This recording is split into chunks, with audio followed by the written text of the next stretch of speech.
Welcome to our channel novels by Hasan Kanwal. السلام علیکم listener, میں ہوں آپ کی ہوسٹ لائبہ سمیر اور میں حاضر ہوئی ہوں حسن کنول کا ناول قلبی محبت کی لاسٹ ایپیسوڈ کا پارٹ 1 لے کر۔ تو لسنر جو ہمارا ناول ہے یہ اختتام کی طرف ہے، اس کی صرف 1-2 ایپیسوڈس رہ گئی ہیں، تو آئی ہوپ آپ لوگوں کو ناول بہت اچھا لگ رہا ہوگا اور اینڈ بھی انشاءاللہ بہت اچھا لگے گا۔ تو چلیے ہم اسٹارٹ کرتے ہیں۔ ارتسام اس کے سامنے کھڑا تھا، بس اس کا ایک اشارہ اور وہ موت سے ہمکنار ہو جاتا، مگر اتنی آسان موت نہیں دینا چاہتا تھا وہ اسے۔ اس کی آنکھوں میں وہ منظر گھوم رہا تھا جب اس نے آئی بی سے رابطہ کیا۔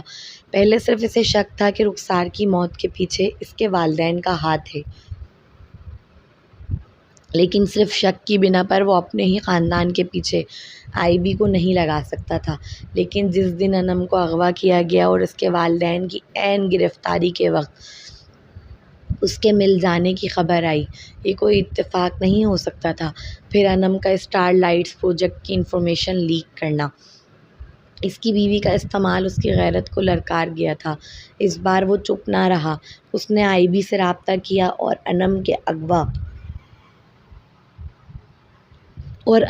اغوا و رخسار کے قتل کیس میں اپنی فیملی اور اپنے سگے ماموں پر شک ظاہر کیا۔ آئی بی کے ممبر بھیس بدل کر احتشام ابرار کے گینگ میں شامل ہوئے اور صرف چند ہی دنوں میں انہوں نے نعمان کو ایک USB بھیجی۔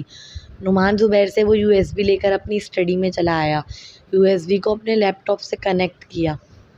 اس USB میں ان ساری لڑکیوں کی انفارمیشن تھی جنہیں احتشام ابرار کی گینگ کی جانب سے کسی کے آرڈر پر قتل کیا گیا تھا۔ نعمان کو یقین تھا ان لڑکیوں میں اسے رخسار کی انفارمیشن ضرور ملے گی۔ اس کا دل زور زور سے دھڑکنے لگا تھا۔ 5 منٹ بعد آخرکار اس کی تلاش اختتام کو پہنچی۔ لیپ ٹاپ کی اسکرین پر اب رخسار کی تصویر رونما تھی۔ کتنے سال ہوئے اس نے وہ مسکراتا چہرہ نہیں دیکھا۔ اس کا ہاتھ یکدم رکا، آنکھیں بھر آئیں، دل میں شدید درد کی ٹیس اٹھی۔ تو اس کا شک صحیح نکلا تھا، رخسار کے قتل کے پیچھے احتشام ابرار کی گینگ کا ہاتھ تھا۔ اس کے سگے ماموں نے مارا تھا اس کی محبت کو، مگر کیوں؟ اس بیچاری نے کسی کا کیا بگاڑا تھا؟ وہ تو کتنی معصوم سی لڑکی تھی۔ ان گنت سوالات ذہن میں ابھرے تھے۔ صرف ان 2-3 لمحوں میں اس کی انگلیاں لرزنے لگی تھیں۔ پہلی بار اس کا پورا وجود کانپ رہا تھا۔ بڑی ہمت جمع کی اس کی انفارمیشن پڑھنے کے لیے۔ اسکرول کر کے نیچے آیا تو آنکھیں حیرت سے پھٹیں۔ گروہ کا رکن اس کے نام کے ساتھ واضح طور پر لکھا ہوا تھا، جسے پڑھتے ہی وہ بے یقینی کے عالم میں 1-2 ثانیوں کے لیے ساکت ہوا۔ یہ نہیں ہو سکتا، نہیں، یہ جھوٹ ہے۔ کچھ ثانیوں بعد جیسے اپنے شاک کی کیفیت سے باہر نکلا، اس کی ڈیٹیل پڑھنا شروع کی۔ اس سے ملنے سے کئی ماہ پہلے ہی رخسار دھندے میں شامل ہو چکی تھی۔ اسے کس ہوٹل میں بھیجا گیا، کس کلائنٹ کے ساتھ بھیجا گیا، کتنے پیسے طے ہوئے، ایک انفارمیشن درج تھی اس میں۔ اس کا دل خون کے آنسو رونے لگا تھا۔ ماضی کی یاد، نعمان وہ تمہارے قابل نہیں ہے، وہ ایک وحشیہ ہے، ایک جسم فروش لڑکی، وہ چالاک لڑکی پھنسا رہی ہے تمہیں اپنی جھوٹی محبت کے جال میں، اور آج میں اس بات کا ثبوت بھی لے کر آئی ہوں۔ یہ ویڈیو اپنی آنکھوں سے خود دیکھو تم۔ آمنہ بیگم بڑی جذباتی انداز میں اسے سمجھا رہی تھی۔ ان دنوں رخسار نے اس سے بات چیت مکمل بند کر دی تھی، صاف الفاظ میں اس کے پروپوزل کو ٹھکرا دیا تھا۔ وہ پہلے ہی رخسار کی جدائی میں پاگل ہوئے جا رہا تھا، سمجھ نہیں آ رہا تھا اسے کیوں انکار کیا اس نے، جبکہ اس کی آنکھیں از خود بتاتی ہیں کہ محبت کرتی ہے وہ بھی۔ رخسار سے والہانہ محبت کے سبب وہ اس انکار کو برداشت نہیں کر پا رہا تھا۔ اوپر سے اس کے والدین سخت مخالفت پر اترے ہوئے تھے اس رشتے کی۔ اس کی ماں نے اپنا سیل ایک ویڈیو دکھانے کے لیے آگے کیا تو وہ غصے سے بھپر اٹھا۔ رخسار اگر گندی لڑکی ہوتی تو یقیناً وہ خود اس کے قریب آتی، اسے اپنا آپ تھالی میں رکھ کر پیش کر دیتی، مگر ایسا تو کچھ نہ تھا۔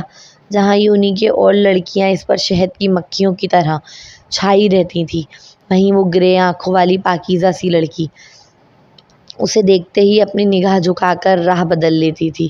اس نے تو شادی کا پروپوزل تک ٹھکرا دیا تھا، ایسے میں وہ اپنی ماں کی بات پر کیسے یقین کر لیتا؟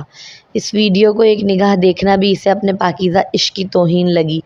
اس نے بڑی سچی انس لگائی تھی اس گرے آنکھوں والی پری نما لڑکی سے، اور یہ سچی انس اکثر عاشقوں کو اندھا کر دیتی ہے۔ اس نے سیل ایک جھٹکے میں جھپٹنے والے انداز میں لے کر سامنے دیوار پر زور سے دے مارا۔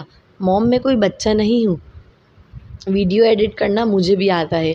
یہ سب کر کے آپ صرف اسے میری نظروں سے گرانے کی کوشش کر رہی ہیں، جو ممکن نہیں۔ وہ کتنی پاک دامن لڑکی ہے میں اچھے سے جانتا ہوں۔ اس کی تو آنکھیں حیا کے مارے نہیں اٹھتی، اور آپ اس پر اتنے گندے الزام لگا رہی ہیں۔ وہ بھپر کر چنگھاڑا۔ میں کوئی الزام نہیں لگا رہی اس پر، میں تمہیں کیسے یقین دلاؤں یہ ویڈیو ریئل تھی۔ اور ابھی وہ بول ہی رہی تھی کہ نعمان نے خاصا جھنجھلا کر سامنے ٹیبل پر رکھی چھری ہاتھ میں اٹھا لی۔ وہ رخسار کے عشق میں جنون کی حد تک پہنچ چکا تھا۔ ضرور آپ نے ہی کچھ کہا ہوگا اسے، دھمکایا ہوگا مجھ سے دور جانے پر، تبھی مجھ سے محبت ہوتے ہوئے بھی اس نے پرپوزل میرے منہ پر ٹھکرا دیا۔ میری زندگی ہے وہ، اور جب وہ نہیں تو میں اس زندگی کا کیا کروں؟ آپ کو آپ کی چال بازیاں مبارک۔ اگر آپ لوگ اس سے میری شادی نہیں کرائیں گے تو میں اپنی جان اپنے ہاتھوں سے لے لوں گا۔ نعمان، چھری ہے نیچے رکھو، لگ جائے گی۔ آمنہ بیگم کی جان نکلی تھی، وہ قریب آنے کی کوشش کرتے زور سے چیخیں۔ نعمان، بچپنا بند کرو، وہ لڑکی ہمارے خاندان کا حصہ بننے کے قابل نہیں۔ آمنہ بیگم کی چیخو پکار سن کر ولید صاحب تیزی سے اپنے کمرے سے نکل کر بھاگتے ہوئے نیچے آئے تھے۔ انہوں نے سخت لہجے میں سمجھانے کی کوشش کی تو وہ کمسن لڑکا جنون عشق میں بکھر گیا۔ تو آپ لوگ نہیں کرائیں گے میری اس سے شادی؟ وہ سرخ ڈورے آنکھوں میں سجائے ایک ایک لفظ چبا چبا کر پوچھنے لگا۔ اس نے چھری اپنی کلائی کی نس پر رکھ لی تھی۔ اس کا لہجہ دھمکی آمیز تھا۔ نہیں، ہرگز نہیں، وہ وحشیہ ہمارے خاندان کا حصہ کبھی نہیں بن سکتی۔ ولید صاحب سمجھے وہ صرف ڈرا رہا ہے، خود کو مارنے کی ہمت نہیں اس میں۔ مگر وہ غلط تھے اس بار۔ عشق کی طاقت کو نظر انداز کر کے انہوں نے غلطی کی تھی۔ وحشیہ نہیں ہے وہ میری محبت ہے، میری پاک محبت۔ وہ حلق کے بل اعلانیہ چیخا تھا۔ اس کی نسیں ابھر آئی تھیں، چہرہ مکمل سرخ پڑ گیا تھا۔ اگلے ہی پل اس نے اپنی نس کاٹ لی۔ ولید صاحب و آمنہ بیگم نے اپنی اکلوتی اولاد کو اس لڑکی کے پیچھے موت کو سینے سے لگاتے دیکھا۔ نعمان، میرے بچے، یہ کیا کیا تم نے؟ آمنہ بیگم پاگل سی ہو گئی تھی اس لمحے۔ ان کا اکلوتا بیٹا ان کے سامنے فرش پر گرا ہوا تھا۔ اس کے ہاتھوں سے خون تیزی سے بہنے لگا۔ اس خودکشی کی کوشش کے بعد نہ صرف رخسار بلکہ اس کے گھر والے بھی اس رشتے کے لیے خاموشی سے رضامند ہو گئے تھے۔ حال تو موم ڈیڈ سچ کہہ رہے تھے۔ رخسار واقعی ہزاروں موتیں ایک ایک لمحے میں مر رہا تھا وہ۔ اس کی زبان تو جملہ بھی پورا نہ کر سکی، کیسے بول دیتا اسے وحشیہ، جس پر مرتا تھا، جس کی خاطر سب سے لڑ گیا تھا، جس کی پاکیزگی کی گواہی دیتے ہوئے خودکشی تک کرنے کی کوشش کی تھی۔ اس نے کانپتی انگلیوں کے ساتھ مزید نیچے اسکرول کیا۔ رخسار کا دیا دھوکہ اس کے دل کو شدید زخمی کر گیا تھا۔ اگر یہ حقیقت چند سال پہلے پتہ چلی ہوتی تو یقیناً وہ صدمے سے ہی مر جاتا۔ نیچے اس کی قتل کی تاریخ لکھی ہوئی تھی، ساتھ ساتھ اسے قتل کروانے والے کا نام بھی۔ اس کالم میں آمنہ کا نام پڑھتے ہی اس کا دل ٹکڑے ٹکڑے ہوا۔ وہ اندازہ رکھتا تھا یہ کام اس کے ماں باپ میں سے کسی کا ہے، مگر آج یہ معمہ حل ہو گیا تھا۔ اس کی تلاش مکمل ہو گئی تھی۔ اس کی مجرم اس کی اپنی ماں نکلی تھی۔ آمنہ بیگم کے آرڈر پر اسے قتل کیا گیا تھا۔ ڈیتھ لفظ کے ساتھ ایک لنک اٹیچ تھا، جسے کلک کرنے سے قبل اسے خوف آنے لگا۔ جتنے شاکڈ اسے مل چکے تھے اس کے بعد وہ ٹوٹ کر رہ گیا تھا۔ لرزتے ہاتھوں کے ساتھ لنک کلک کیا۔ تم لوگ جلدی آ گئے۔ اس نے دروازہ کھولا تو وہ رخسار تھی، اس کی رخسار۔ یہ ہائیڈ کیمرے سے بنائی ہوئی ویڈیو تھی۔ کیمرہ ابتسام کی شرٹ پر لگے پین میں تھا۔ ڈارک ورلڈ کے اپنے ہی اصول ہوتے ہیں۔ جس نے پیسہ دیا ہے مارنے کا، اسے باقاعدہ لائیو ویڈیو دکھائی جاتی ہے، اگر وہ ڈیمانڈ کرے، ورنہ قتل کی ویڈیو بنا کر اسے بھیج دی جاتی ہے ثبوت کے طور پر کہ اس کے آرڈر کے مطابق اسی اوزار سے اور اسی طرح قتل کیا گیا ہے جس طرح وہ چاہتا تھا۔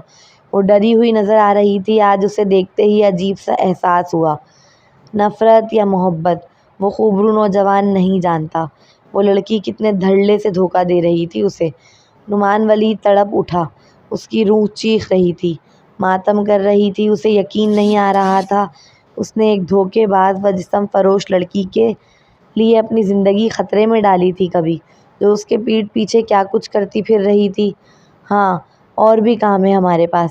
ابتسام اپنا چشمہ جو ناک پر پھسل آیا تھا آنکھوں پر ٹکاتے سختی سے بولا، وہ اوپر ہے، میں نے اسے نشے کی دوائی دودھ میں ملا کر دی تھی، وہ سو چکی ہے، تم اسے لے جاؤ، ذرا جلدی کرو۔ وہ گھبرائی ہوئی نظر آ رہی تھی۔ نعمان اس کی بات سن کر الجھا۔ چل کیا رہا تھا وہاں؟ وہ کسی کی بات کر رہی تھی، لے جائیں گے، اتنی جلدی کیا ہے؟ ابتسام کا ایک ساتھی لاؤنج میں رکھے صوفے پر پھیل کر بیٹھتے ہوئے اطمینان بخش انداز میں بولا۔ ان کی آنکھوں میں شیطانیت ناچ رہی تھی۔ وہ ڈری سہمی ایک سائیڈ میں کھڑی ہو گئی۔ اچھا، کام چھوڑنے سے پہلے تھوڑا مزہ ہی دے دے۔ وہ کیا ہے نا، بہت تعریف سنی ہے تیری۔ ابتسام اس کے قریب آ کر اس کا دوپٹہ کھینچ کر ایک جھٹکے سے اس کے وجود سے اتار کر پھینکتے ہوئے خباثت سے مسکرا کر زبان ہونٹوں پر پھیرتے ہوئے کہنے لگا، شٹ اپ، یہ کام چھوڑ دیا ہے میں نے، اور اپنی چھوٹی بہن کو تمہارے حوالے کر رہی ہوں نا میں، تو پھر کیوں رال ٹپکا رہے ہو؟ دور ہٹو مجھ سے۔ وہ بھپر کر اپنے دونوں ہاتھ ابتسام کے سینے پر مار کر خود سے دور دھکیل کر غراتے ہوئے گویا ہوئی، جس پر ابتسام بجائے دور ہونے کے مفاہمانہ مسکراہٹ ہونٹوں پر سجائے اس کے قریب آنے لگا۔ دیکھو ابتسام، ہمارا معاہدہ ہوا ہے، تم لوگوں نے وعدہ کیا تھا اگر میں اپنی چھوٹی بہن اپنے عوض اس دھندے کے لیے دے دوں گی تو تم لوگ مجھے کبھی تنگ نہیں کرو گے، میرا راستہ چھوڑ دو گے، مجھے آزاد کر دو گے اس کام سے۔ پھر اب ان گھٹیا حرکتوں کا کیا مطلب؟ چپ چاپ اسے لو اور جاؤ یہاں سے۔ رخسار نے ان کی آنکھوں میں ابھرتی حیوانیت پڑھ لی تھی، جس کے سبب وہ ڈر کر پیچھے قدم لیتے ہوئے ان درندوں کو معاہدہ یاد دلانے لگی۔ رخسار کے جملے تھے یا ایٹم بم؟ نعمان پورا ہل کر رہ گیا تھا، لگا جیسے رخسار نے آج اس کے دل کے ٹکڑے ٹکڑے کر دیے۔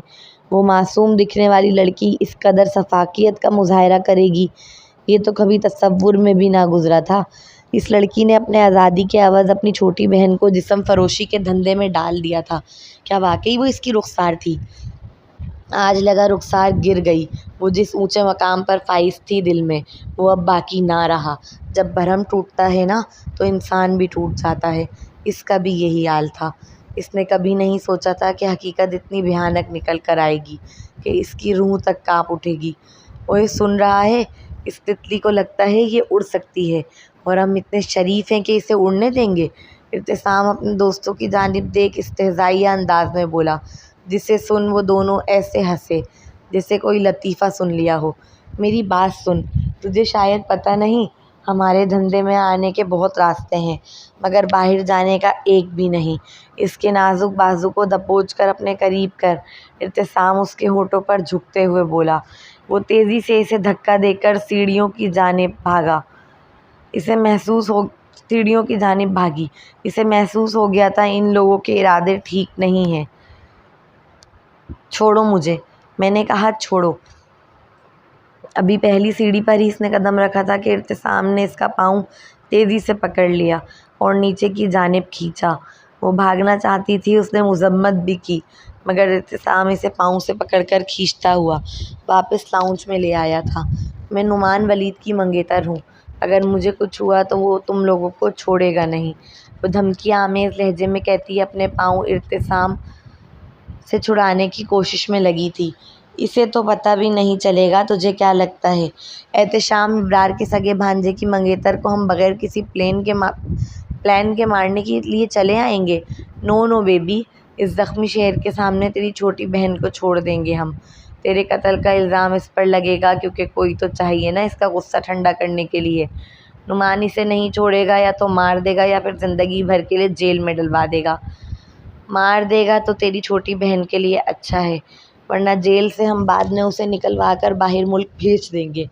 وہ وہاں دھندا کرے گی، مطلب ہمارا فائدہ۔ دونوں ہی صورتوں میں تیرا کیس بند، وہ کبھی ہم تک نہیں پہنچ سکے گا۔ ابتسام کا ساتھی عاشر صوفے سے اٹھ کر اس کے قریب آ کر اکڑو بیٹھتے خباثت سے مسکراتے ہوئے اپنا پلان بتانے لگا۔ رخسار کی جان نکلی تھی اس کی باتیں سن۔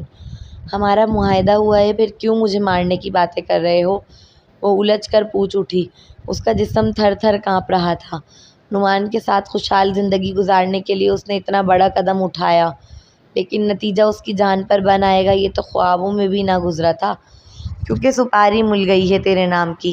ہم تجھے کبھی نہ مارتے، ہمارا پلان تو تجھے باہر ملک بھیج دینے کا تھا اور تیرے بدلے یہاں تیری بہن سے دھندا کراتے۔ ہم اپنی عورتوں کو چھوڑتے نہیں ہیں، کتنی بار بتائیں تجھے، مگر تیری قسمت نے موت لکھی ہے، ہم چاہ کر بھی تجھے بچا نہیں سکتے۔ احتشام کے جملے اس کی روح فنا کر گئے تھے۔ وہ دھندے سے نکلنے کی کوشش کر رہی تھی جو ممکن نہ تھا۔ جب اسے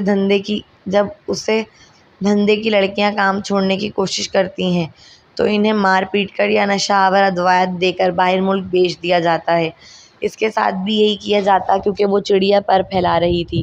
آمنہ بیگم کسی صورت رخسار جیسی لڑکی کو نعمان کی زندگی میں آنے دینے کے لیے تیار نہ تھی۔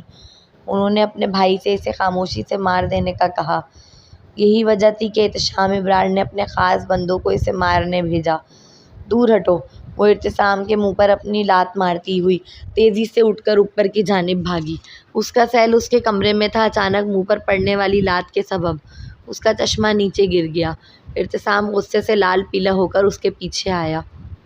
وہ کمرے کا دروازہ تیزی سے بند کرنے لگی کہ احتشام نے اپنا جوتا اڑایا، پوری طاقت لگائی، ساتھ ساتھ نگاہ پیچھے بیڈ پر رکھے اپنے سیل کی جانب کی۔ وہ نعمان کو کال کر کے مدد کے لیے بلانا چاہتی تھی۔ اس نے سوچ لیا تھا وہ نعمان کو اپنی حقیقت بتا دے گی آج۔ احتشام نے ایک جھٹکے سے طاقت لگا کر پورا دروازہ کھولا تو وہ پیچھے کی جانب گری۔ اس نے تیزی سے اپنا سر اٹھایا اور واش روم کی جانب بھاگی۔ اپنی زندگی بچانے کے لیے وہ اپنی پوری کوشش کر رہی تھی، مگر وہ واش روم تک پہنچ پاتی اس سے قبل ہی احتشام نے اس کا بازو اپنی جنونی گرفت میں لے کر زمین پر گرایا اور اس پر چھا گیا۔ شروع سے بہت اچھی لگتی تھی تو مجھے، مگر موقع آج ملا ہے تجھے حاصل کرنے کا۔ اب سمجھ آیا وہ گورے کیوں صرف تیری ڈیمانڈ کرتے ہیں۔ وہ اپنی جنونی گرفت میں اس کے نازک وجود پر قابض ہوئے، منہ کے پاس اپنی گرم سانسیں چھوڑتے ہوئے سرگوشی کرنے لگا۔ وہ بن پانی کی مچھلی کی طرح تڑپی، وہ تڑپ رہی تھی۔ اس نے بہت کوشش کی کہ احتشام کو اپنے وجود سے اتار دے، مگر وہ نازک صفت نہ کر سکی۔ وہ اس کا ریپ کر کے فاتحانہ انداز میں کھڑا ہوا۔ وہ بے حال کیفیت میں اپنے وجود میں ہمت جمع کر اٹھ کر بھاگتی اس سے قبل ہی احتشام کا ساتھی عاشر اندر کمرے میں آیا۔ یہ چھری دیکھ رہی ہے؟ یہ خاص تیرے لیے بھیجی ہے تیرے ہونے والی ساس نے۔ عاشر چھری اس کی آنکھوں کے آگے لہراتے ہوئے شیطانیت سے مسکرا کر بولا، کوئی بچاؤ، کوئی ہے؟ نعمان، نعمان، بچاؤ نعمان! وہ حلق کے بل چیخنے لگی تھی۔ اس کی چیخیں نعمان کی روح فنا کر رہی تھی۔ کتنا چیخی تھی وہ، کتنی ہی بار اس کا نام لے کر مدد کے لیے پکارا تھا۔ احتشام نے پیچھے سے آ کر اس کے منہ پر ہاتھ رکھ کر اس کی آواز دبائی۔ اگلے ہی پل عاشر نے اس کے پیٹ میں چھری گھونپ دی۔ اس کی خوبصورت گرے آنکھیں اس بار کی تکلیف کی شدت کے سبب پھٹیں، لگا جیسے باہر نکل آئیں گی۔ نعمان کی آنکھوں سے جھر جھر موتی بہنے لگے۔ نعمان نے اس چھری کو بغور دیکھا، وہ چھری جو اس کی ماں نے رخسار کو مارنے کے لیے بھیجی تھی۔ یہ وہی چھری تھی جس سے نعمان نے اپنی نس کاٹی تھی، نس کاٹ کر خودکشی کی کوشش کی تھی۔ ظلمیت کی انتہا کی تھی اس کی ماں نے رخسار کو اسی چھری سے قتل کروا کر۔ ویڈیو ختم ہونے کے بعد وہ پھوٹ پھوٹ کر رونے لگا۔ اس کی چیخیں اب تک کان میں گونج رہی تھی۔ کاش تم نے مجھے سب بتا دیا ہوتا۔ جہاں میں اپنی زندگی ختم کر سکتا تھا وہاں تمہاری خاطر ان لوگوں سے بھی لڑ لیتا، مگر تم نے تو سب ختم کر دیا، سب تباہ کر دیا۔ وہ اپنا سر پکڑ کر رو رہا تھا۔ اب ہمت نہ تھی مزید فائل دیکھنے کی، مگر رخسار کے نیچے انم کی تصویر دیکھ وہ مجبور ہوا۔ اس کے نام کے ساتھ بھی گروہ کا رکن لکھا ہوا تھا۔ نعمان ولید نے قتل کر دیا، اس کی کوئی اور ڈیٹیل نہیں تھی سوائے ڈیتھ کے کالم میں لکھے ایک جملے کے، لیکن ساتھ ساتھ اسی کے نیچے ری اوپن لکھا ہوا تھا۔ نعمان نے اسے دنیا کی نظر میں جب مارا تھا تو اس گینگ کی فائل میں بھی انم کو مردہ قرار دے دیا گیا تھا۔ ہر چیز اتنی پلاننگ سے کی گئی تھی کہ نعمان کبھی نہ جان پاتا کہ انم بے گناہ ہے، اور یقیناً وہ انم کو مار دیتا اپنے غصے و بدلے کی آگ میں، مگر جسے اللہ رکھے اسے کون چکھے۔ رخسار نے تو کبھی نہ سوچا ہوگا انم کو بیچتے وقت کہ جس معصوم کو اپنی آزادی کے عوض بیچ کر آئی ہے وہ ایک دن اس کی جگہ وہ نعمان ولید کی بیوی بنے گی، اس کے بچے کی ماں، وہ بھی پوری دنیا کے سامنے۔ احتشام اور اس کے ساتھیوں کو صرف رخسار کو قتل کرنے اور انم کو پھنسانے کا آرڈر ملا تھا، لیکن اعتصام اپنی خراب نیت کے سبب رخسار کو اپنی ہوس کا نشانہ بنا بیٹھا تھا۔ اس کے نزدیک ایک وحشیہ کا ریپ کوئی معنی نہیں رکھتا تھا۔ آمنہ بیگم کو جب وہ ویڈیو ملی تو ان کا کلیجہ بڑا ٹھنڈا پڑا۔ ان کے نزدیک اعتصام نے رخسار کا ریپ کر کے اسے اس کی اوقات یاد دلائی تھی۔ اس پر انہوں نے خاصا خوش ہو کر اعتصام کو ترقی بھی دلوائی اور پوسٹ مارٹم رپورٹ بھی نہ بدلوائی، کیونکہ وہ چاہتی تھیں کہ نعمان جانے کہ وہ کوئی کنواری لڑکی نہیں تھی، وہ ایک وحشیہ تھی، دوسرے مردوں سے تعلق میں تھی وہ، مگر وہ بھول گئی تھی شاید نعمان نے کبھی ان کی بات پر یقین نہیں کیا تھا اور آخری بار رخسار کے ساتھ جو ہوا وہ ریپ کیا تھا، نہ کہ اس کی مرضی۔ رخسار نے خود کو بچانے کے لیے ہاتھ پیر مارے تھے، اس کی کمر پر گھسیٹے جانے کے نشانات تھے اور 1 ماہ سے زیادہ ہو چکا تھا اسے کام چھوڑے، جس کی وجہ سے اس کے جسم پر صرف ایک انسانی داغ DNA ملا اور بس یہی ایک غلط فیصلہ انم کی بے گناہی کا واحد و پختہ ثبوت ہو گیا تھا۔ کیا رخسار نے کبھی سوچا ہوگا کہ اس کی ڈیڈ باڈی ہی انم کی حفاظت کا ذریعہ بنے گی؟ انم بیچاری صرف رخسار کی ہی نہیں بلکہ احتشام ابرار کے بھی نشانے پر تھی، مگر نعمان ولید اس کی ڈھال بن گیا۔ مانا اس نے بھی چھوڑا نہیں اسے، انم نے بہت اذیت سہی، مگر ہزاروں کا نوچنا ایک کے نوچنے سے کہیں بہتر تھا۔ اگر بالفرض نعمان اپنی محبوبہ کے قتل کے جرم میں جیل میں ڈلوا دیتا اسے تو وہ بیچاری وہاں بھی کون سا سیف تھی۔ وہ لوگ جرم عائد ہونے کے بعد اسے جیل سے غائب کر دیتے، وہ بیچاری تو بے موت ہی ماری جا رہی تھی ہر طرف سے۔ یہ ایک کرامت نہ تھی تو اور کیا تھا کہ جس زخمی شیر کے سامنے اسے مارنے کے لیے چھوڑا گیا وہی شیر اس کا محافظ بن بیٹھا، محافظ بھی ایسا کہ پوری دنیا سے لڑ جائے۔ وہ نہ جانے کتنے ہی گھنٹے وہاں بیٹھا سوگ مناتا رہا، یقین کرنے کی کوشش کرتا رہا کہ رخسار اتنی بھی پتھر دل ہو سکتی ہے کہ اپنی ہی چھوٹی بہن کو کتوں کے آگے ڈال دے۔ اس کے پاس وقت نہیں تھا زیادہ، انم کی فائل ری اوپن ہو چکی تھی، اس کا مطلب صاف تھا دشمن اب اس کی بیوی کے پیچھے ہیں۔ نعمان نے دانستہ طور پر ارشمان کی سالگرہ رکھی کیونکہ وہ اس کا بیٹا تھا اور رشتے کے اعتبار سے دیکھا جائے تو احتشام ابرار جذباتی و خونی طور پر اس کے بیٹے سے جڑا ہوا تھا۔ نعمان نے احتشام ابرار کو ایموشنلی بلیک میل کیا تھا پارٹی میں آنے کے لیے۔ نعمان کا ایجنسی سے وعدہ تھا کہ وہ احتشام ابرار کو زندہ حالت میں ان کے حوالے کرے گا۔ احتشام ابرار بہت وقت سے انڈر گراؤنڈ تھا، کوئی نہیں جانتا تھا وہ کہاں ہے، اسے باہر لانا، اوپر سے پاکستان لانا سب سے بڑا ٹاسک تھا جو کوئی عام بندہ نہیں کر سکتا تھا۔ احتشام ابرار کو پاکستان بلانے کا کام کوئی اس کا بھروسے مند آدمی ہی کر سکتا تھا، جیسے کہ نعمان ولید اس کا سگا بھانجا۔ وہ جاننا چاہتا تھا کہ انم رخسار کے کام کے متعلق آگاہی رکھتی تھی، اس لیے اس نے ڈائریکٹ سوال کیا، ویسے انم کیا تم جانتی ہو رخسار کہاں جاب کیا کرتی تھی؟ اس کے اچانک کیے سوال پر انم کی آنکھیں حیرت سے بڑی ہوئیں، اس کی آنکھوں کی حیرانگی نعمان کو بتانے کے لیے کافی تھی کہ وہ علم رکھتی ہے۔ نہیں، وہ تیزی سے نفی کرنے لگی، اس کے چہرے پر جھلکتا خوف مقابل پڑ چکا تھا۔ دل چاہا خود پر طنزیہ ہنسے، پوری دنیا کو خبر تھی کہ رخسار کیا کام کرتی ہے، نہیں تھی تو بس اسے ہی نہیں تھی۔ کتنا اندھا تھا وہ عشق میں، اتنا اندھا کہ کبھی دیکھ ہی نہ سکا اس کی آنکھوں کے سامنے کیسا کھیل چل رہے تھے۔ اس کا وعدہ تھا IB سے کہ احتشام ابرار کو ان کے حوالے کر دے گا اور اسے قانون کے مطابق سزا دلوائے گا، مگر IB والے پہلے ہی چوکنا و محتاط تھے، کیونکہ نعمان ولید احتشام ابرار کا سگا بھانجا ہے اور کون نہیں جانتا احتشام ابرار کی اپنی ہی ایک عدالت ہے، وہاں سزا و جزا کے فیصلے وہ خود کرتا ہے۔ نعمان ولید اس کی روش پر چل کر قانون کو اپنے ہاتھ میں نہ لے لے، یہ ڈر انہیں پہلے ہی لاحق تھا، اس لیے نعمان ولید کو بارہا ان کی جانب سے اس کا کیا وعدہ یاد دلایا جا رہا تھا۔ میں نے جھوٹ نہیں کہا تھا کہ میں قانون کے مطابق سزا دلواؤں گا، میں دلواؤں گا، ضرور دلواؤں گا، مگر یہ الگ بات ہے کہ میری قانون سے مراد میں خود تھا۔ آج تم لوگوں کے لیے میں ہی قانون ہوں اور میں ہی عدالت۔ بہت شوق ہے نا تجھے میری بیوی کو ڈرانے کا، میری منگیتر پر نظر رکھنے کا، تو دیکھ میں تجھے اتنی بھیانک سزا دوں گا کہ تو خود موت کی بھیک مانگے گا۔ نعمان نے اپنے کوٹ سے گن نکال کر اس کے پاؤں پر بے دھڑک فائر کرتے، کدورت بھری نگاہوں سے اس کے وجود کو تکتے ہوئے کہا۔ آہ! نعمان کی آنکھوں کے آگے وہ منظر گھومنے لگا تھا جب اعتصام رخسار کے پاؤں پکڑ کر اس کے نازک وجود کو کھینچتے ہوئے سیڑھیوں سے لاؤنج تک لایا تھا۔ اس کے پاؤں سے خون نکلنے لگا تھا، وہ حلق کے بل تکلیف کی شدت سے چیختے ہوئے گرا۔ سامنے دیکھ رہا ہے، وہ کبھی ایک زندہ آدمی تھا، اس نے میری انم پر گندی نگاہ ڈالی تھی، میں نے اسے بھوکا پیاسا یہاں قید کر دیا۔ وہ تڑپتا رہا حتیٰ کہ اس کے گوشت کو کرسی کی دیمک نے کھانا شروع کر دیا۔ وہ چیختا تھا، آہستہ آہستہ وہ موت کی بھیک مانگتے مانگتے مر گیا۔ اور اب تیرا بھی یہی حال ہوگا، تو خود موت کی بھیک مانگے گا مگر ملے گی نہیں۔ نعمان کی آنکھیں انگارے برسا رہی تھیں، ایسے انگارے جو سب کچھ جلا کر راکھ کر دیں۔ ارتسام و باقی تینوں نے ڈرتے ڈرتے اپنے دائیں جانب دیکھا، جہاں ایک لکڑی کی کرسی پر رکھی تھی جس پر ایک کنکال رکھا تھا۔ فقط یہ کنکال جمیل کا تھا، جو فائزہ کا سابقہ شوہر تھا۔ وہ چاروں ہی شدید خوفزدہ ہو کر نعمان کی جانب دیکھنے لگے، جو انہیں اس لمحے موت کے فرشتے سے کم معلوم نہیں ہو رہا تھا۔ جلدی بول، اگر تو نہیں چاہتا کہ تیرا پاؤں بھی اس حال میں پہنچے، کیوں اغوا کیا تھا میری بیوی کو، اور کیا کیا تھا اس کے ساتھ؟ وہ بھرم سے بیٹھا نوجوان آنکھوں میں سرخ ڈورے سجائے ایک ایک لفظ چبا چبا کر پوچھنے لگا۔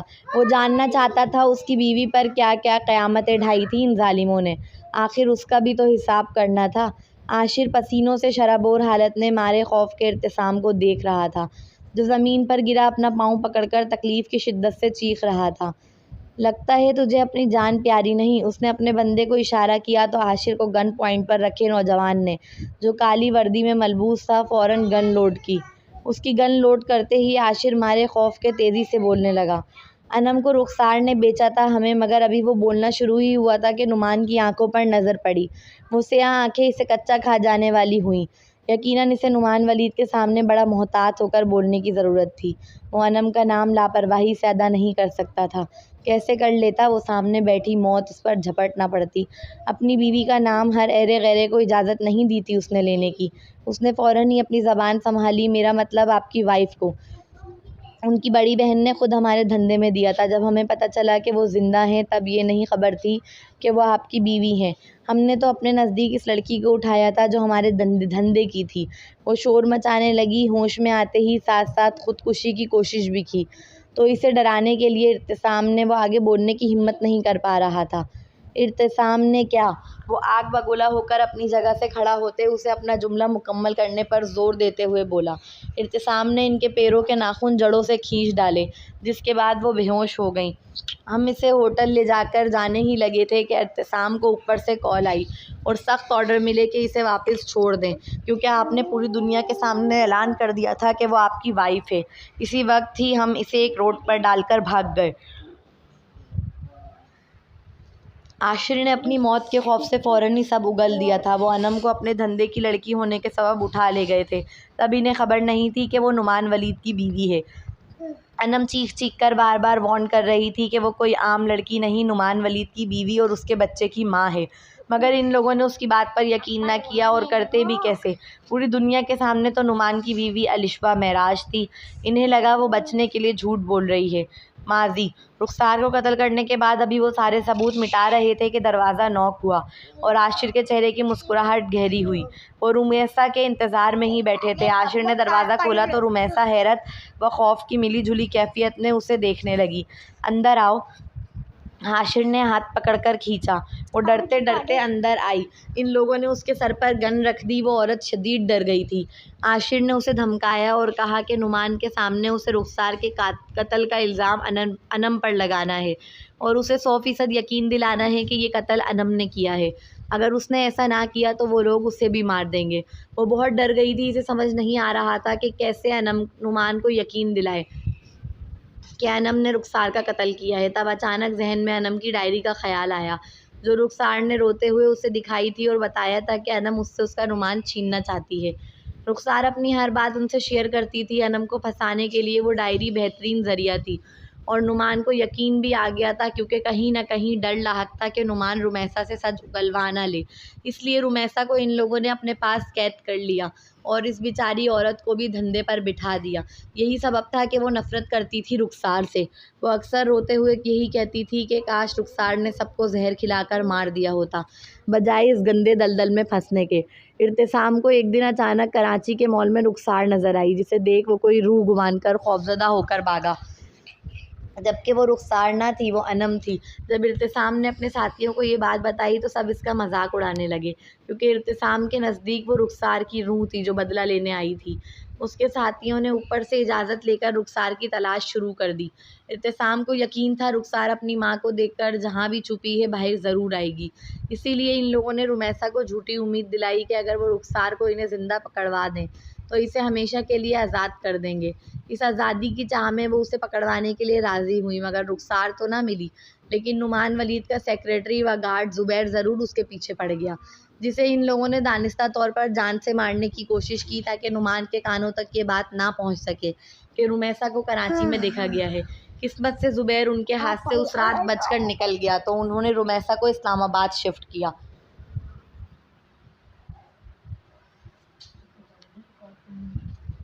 وہ اسلام آباد میں اپنے کام پر تھیں جب ایک کلائنٹ نے اس کے کندھے پر نشے کی حالت میں کانچ کا گلاس مارا۔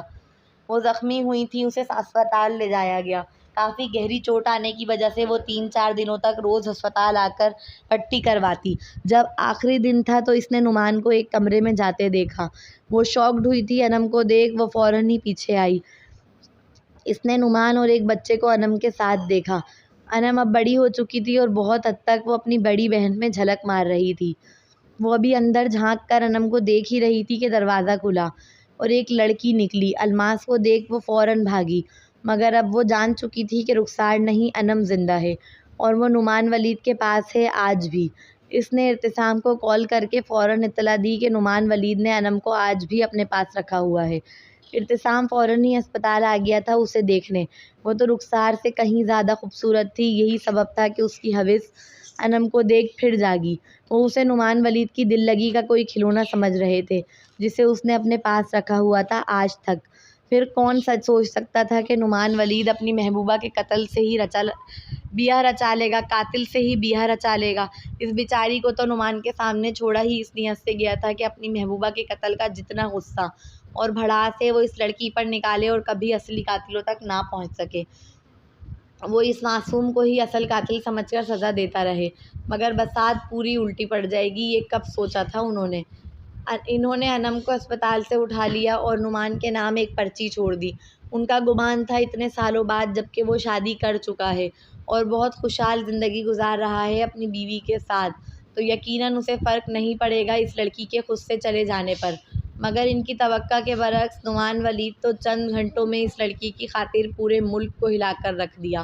پوری میڈیا کے سامنے اس کا تعارف اپنی بیوی کہہ کر کیا۔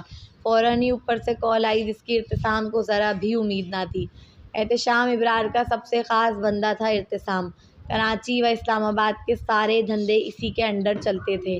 انم کو اٹھانے کا فیصلہ اس نے خود کیا، کیونکہ انم کو دیکھتے ہی اس کی پرانی حوث جاگ گئی تھی۔ اسے کیا خبر تھی اس کی حوث اس بار اس کے گلے کا پھندا بن جائے گی۔ وہ نادان لڑکی کہاں جانتی تھی کہ نعمان پاس نہ ہو کر بھی اس کی حفاظت کر رہا تھا۔ اس نے اپنی بیوی بتا کر پوری دنیا کے سامنے یہ اعلان کر دیا تھا کہ کیا مقام ہے اس لڑکی کا۔ انم کو اٹھا لے جانا آسان تھا، مگر نعمان ولید کی بیوی کو ہرگز نہیں۔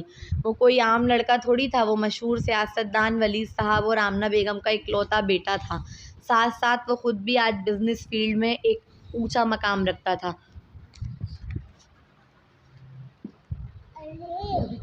جب آمنہ بیگم کو جیل میں ڈلوانے نعمان ان کے گھر پہنچا تو انہوں نے فوراً اپنے بھائی کو کال کی۔ کیا انم کو تمہارے لوگوں نے اٹھوایا ہے؟ وہ غصے سے لال پیلی ہو کر پوچھ رہی تھی۔ کون انم؟ نعمان کی بیوی انم۔ مگر نعمان کی بیوی کا نام تو الشبہ معراج ہے نا؟ وہ الجھ کر۔ نہیں، وہ ناٹک تھا صرف۔ الشبہ سے شادی نہیں کی اس نے۔ الشبہ نے بڑے دعوے کیے تھے میرے سامنے کہ وہ نعمان کو اپنی محبت میں گرفتار کر کے انم سے اس کا پیچھا چھڑا دے گی۔ غلطی کی اس پر یقین کر کے۔ فی الحال ابھی ان باتوں کا وقت نہیں، نعمان نیچے پولیس لے کر آیا ہوا ہے۔ جلدی بتاؤ کیا انم تمہارے بندوں کے پاس ہے؟ وہ خاصا اجرت سے پوری کہانی مختصر سی بتا کر پھر سے اپنا سوال دہرانے لگی۔ مجھے کچھ اندازہ نہیں، میں معلوم کرتا ہوں۔ احتشام ابرار باہر ملک میں بیٹھا اپنی ڈیل کر رہا تھا جب اسے کال آئی۔ وہ واقعی اس وقت نہیں جانتا تھا کہ انم نعمان کی بیوی ہے اور اسے اغوا کیا گیا ہے اسی کے بندوں کی جانب سے۔ یہ اغوا گیری و لڑکیاں اٹھانے جیسے چھوٹے موٹے کام اس کا سیکریٹری دیکھتا تھا۔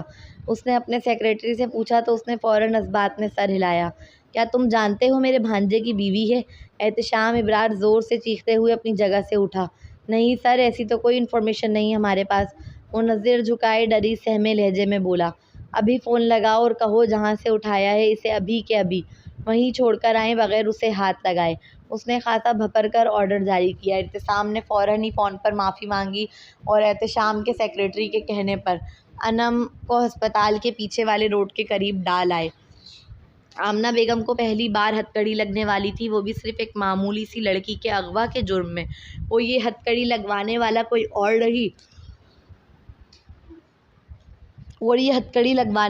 اور نہیں ان کا اپنا بیٹا تھا۔ ان کی انا کو شدید ٹھیس پہنچی تھی۔ پہلے تو انہوں نے الشفا پر نعمان کی زندگی سے انم کو نکالنے کا کام چھوڑ رکھا تھا، مگر اب وہ خود نکالنے کا پلان بنا چکی تھیں۔ انہوں نے دانستہ طور پر انم سے نعمان کی انفارمیشن لیک کرائی۔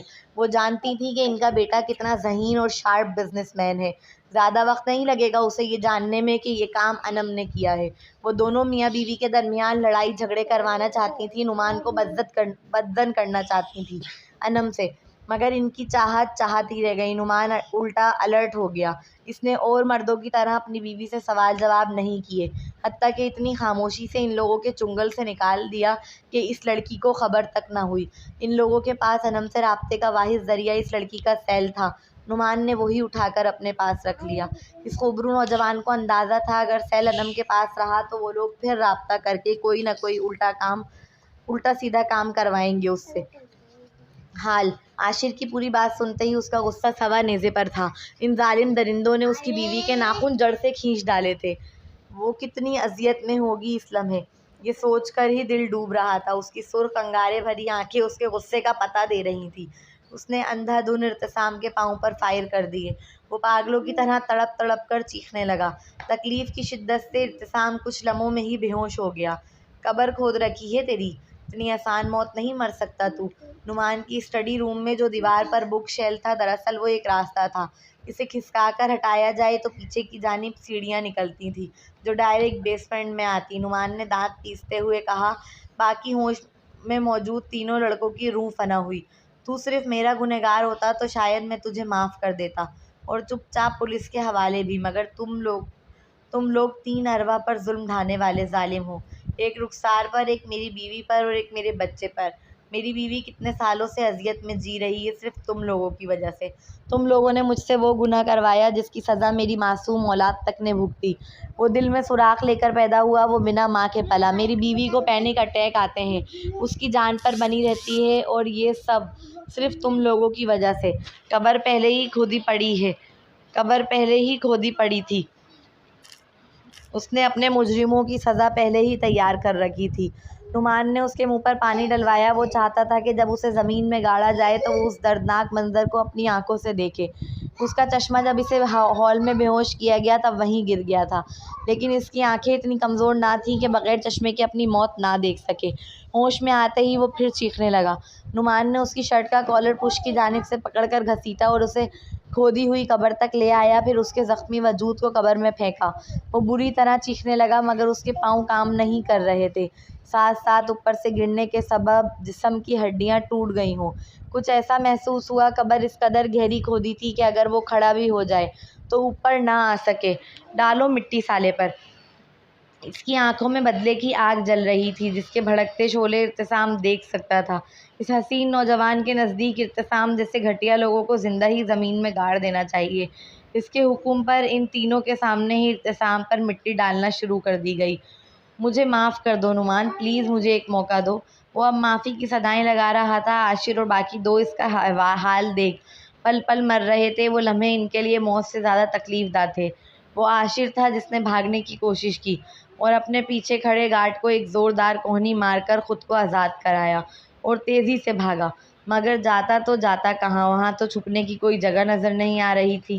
نعمان نے اسے بھاگتے دیکھ فوراً ہی اپنی گن کا نشانہ اس کے دماغ کا لیا۔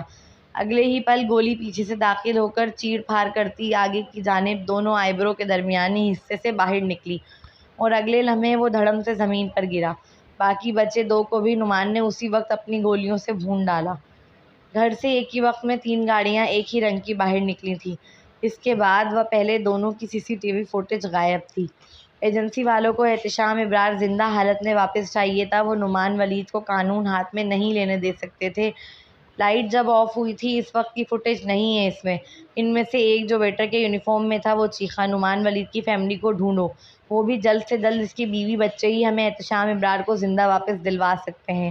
وہ اس کی فیملی کو یوز کر کے نعمان کو مجبور کرنے والے تھے کہ وہ احتشام ابرار کو صحیح سلامت ان کے حوالے کرے، مگر نعمان ولید ان سے 2 قدم آگے نکلا تھا. یہاں بھی وہ جانتا تھا کہ اس کی فیملی اس کی کمزوری کے طور پر استعمال کی جائے گی، اس لیے نعمان نے پہلے ہی زبیر کے ساتھ انہیں چلتی گاڑی میں روانہ کر دیا تھا. گاڑی میں سیل آف تھے جس کی وجہ سے لوکیشن ٹریس کرنا ممکن نہ تھا. 7 سال چلتی ہوئی گاڑی تھی، وہ کہیں رکے نہیں تھے اور نہ ہی زبیر کو رکنے کا آرڈر تھا. ایجنسی والے اب انم و ارشیوان کے پیچھے تھے. انہیں یقین تھا کہ انم بیوی ہے نعمان کی. اسے ضرور خبر ہوگی کہ نعمان احتشام ابرار کو کہاں لے کر گیا ہے. کوئی بھی شخص جنگ میں بیوی بچے کو شامل نہیں کرتا، اس لیے انہیں یقین تھا کہ نعمان کی بیوی بچے اس کے ساتھ نہیں ہیں. چلیں ملتے ہیں نیکسٹ پارٹ میں، لاسٹ ایپیسوڈ کی. اگر آپ لوگوں کو ایپیسوڈ اچھی لگ رہی ہو، ناول پسند آ رہا ہو، اینڈنگ اچھی لگ